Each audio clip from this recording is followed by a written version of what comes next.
שלום. היום אנחנו נתעסק בהכרת סביבת העבודה של ארדואינו. נציג את הכרטיס של המיקרו-בקר, שנקרא ארדואינו, והכרת מגוון הכרטיסים הקיימים. 2. נתעסק בסביבת הפיתוח של פרויקטים באלקטרוניקה, על ידי כרטיס ארדואינו, ופיתוח פרויקטים המשולבים בעצם תוכנה וחומרה. 3. נתעסק גם בקהיליית משתמשים די גדולה של חובבנים, שבעצם הפכה להיות די מקצועית היום, ביחד עם מגמות גם בבתי הספר התיכוניים וגם באוניברסיטאות, שמדברות על החשיבות של הכרטיס הזה, סביבת העבודה המשולבת הזאת, שנתמכת בעצם על ידי תלמידים, משתמשים, אנשי תוכנה, חומרה, וכוללת בתוכה בעצם מרחב אינטרנטי גדול, פלוס ספרות, פלוס חברה שהולכת והופכת להיות בעצם בקנה מידה גלובלי, שמייצרת כל הזמן ביחד עם עוד הרבה מאוד מוקדים בעולם שמחכים אותם, פורומים ומדריכים מקווננים, ובעצם עבודה בסביבה מאוד נוחה, כל מי שרוצה לדעת, ללמוד, להכיר, גם במישור חובבני וגם במישור מקצועי.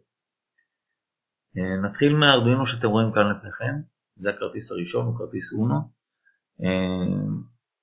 במקור החברה היא איטלקית, זאת אומרת החבר'ה שהתחילו עם כל הסיפור הזה וגם היום ממשיכים לייצר את הכרטיסים הנוספים והמודולים, נמצאים באיטליה, זה המקור. מאז כמובן שהמרחב במזרח, חברות במזרח ובמערב, מחכות את הכרטיס הזה, הוא כרטיס פתוח, ובעצם מאפשרות לאותם משתמשים בעזרת דרייברים שונים טיפה, להתעסק עם כרטיסים טיפה יותר זולים, וגם מאפשרים מגוון יותר גדול של אופציות טכנולוגיות. אז הוא פותח בקוד פתוח, כמו שאמרתי, שפותח בעיקר, כמו שכתוב כאן, לאומנים ומעצבים, ולאנשי, אני מוסיף אלקטרוניקה ורובוטיקה, וביו-רפואה, שמאפשר חיבור בין העולם הפיזי, זה אומר בחוץ חיישנים, תצוגות, מנועים ועוד, אל המחשב, לבין היכולות של המחשב. על הכרטיס הזה יש מעבד של חברת אטמל. ארדואינו עושה מהפכה בעולם של המיקרו-בקרים, הוא הוזיל מאוד עלויות של הרכיבים, הוא בנה משהו שנקרא מודלים שמתלבשים עליו, על ידי כך בעצם אפשר בהרכבה של מגדלים לבנות מערכות מאוד מסובכות שפעם היו צריכים נפח הרבה יותר גדול, והחוכמה הזאת של הלבשת המודולינג על הכרטיס בקר מאפשרת בעצם להגיע לפרויקטים מאוד מאוד גדולים ומגוונים, וגם לענות על צרכים טכנולוגיים וצרכים אנושיים בסביבה בחברות ההייטק או בחברות הפיתוח או בעולם החינוכי שבו אנחנו מלמדים טכנולוגיה.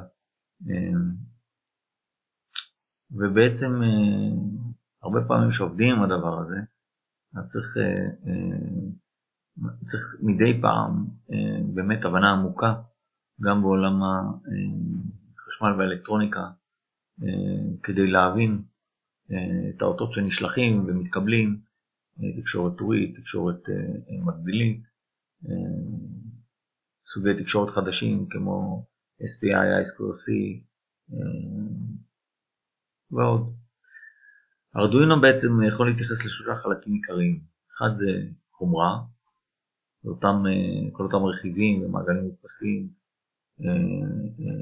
והמיקרו-בקר עצמו שהוא מודפס בעצם על כרטיס חומרה, שמאפשר חיבור ל-USB ולמקור כוח, שייתן לו בעצם את הספקת המתחים.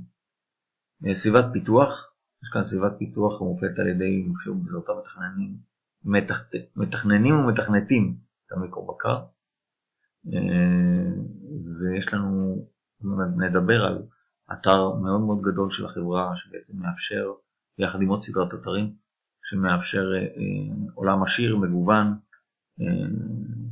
מאפשר ממש למידה בקלות של הסיפור הזה. וקהיליית מפתחים אינסופית שכל הזמן תורמת ותורמת לעוד מפתחים ועוד דוגמאות קוד ועוד מעגלים שאפשר לבנות ועוד מודולים ומודלים בכלל לסיפור הזה. ותוכנות לתלת מימד לחיבורים ולהקמת פרויקטים. כל זה בשימוש עם ארדואינו.